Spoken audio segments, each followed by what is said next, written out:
हम रात भर जाग के पढ़ तो लेते हैं, लेकिन जब एग्जाम में बैठते हैं तो याद आने की बजाय हम सब कुछ भूल जाते हैं।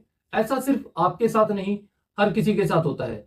इस चीज से कैसे बचा जाए और ऐसा कौन सा फॉर्मूला है जिससे हम हमारे रिवीजन को और ज्यादा इफेक्टिव बना सकते हैं, उस चीज के बारे में आज हम बात करेंगे। आज है हमारा डे 11। अगर आपने अभी तक चैनल को सब्सक्राइब नहीं किया है तो सब्सक्राइब कर लीजिए, क्योंकि ऐसे ही बहुत सारे अमेजिंग वीडियो और आने वाले हैं।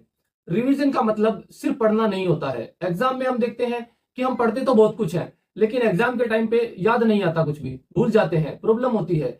ऐसा सब इसलिए होता है क्योंकि हमारा जो रिवीजन है वो इफेक्टिव नहीं होता है। अब रिवीजन को इफेक्टिव कैसे बनाएं? रिवीजन का मतलब सिर्फ पढ़ना नहीं होता है। रिवीजन का मतलब होता है अपने ज्ञान को अपने दिमाग की गहराइयों में उतारना। इसके लिए हमारे पास 3 तरीके होते हैं। पहला होता है एक्टिव रिकॉल, जैसा हमने हमारे पिछले वीडियो में बात की थी। अगर आपने वो वीडियो नहीं देखा है तो अभी जाकर देखिए, एक्टिव रिकॉल के बारे में आपको अच्छे से समझ आ जाएगा। एक्टिव रिकॉल का मतलब होता है कि किताब को बंद कीजिए और जो जो आपको याद आ रहा है उसको लिखते जाइए। अगर याद नहीं आ रहा है तो उस चीज को दोबारा से पढ़िए, मतलब वहां पर आपकी कमी है, और उस चीज को समझिए और फिर से उसको याद कीजिए। दूसरा तरीका है रेपिटेशन। अब ये क्या होती है? आपने 10 दिन तक अलग अलग चीजें पढ़ी, वो आपको उतनी समझ में नहीं आएंगी।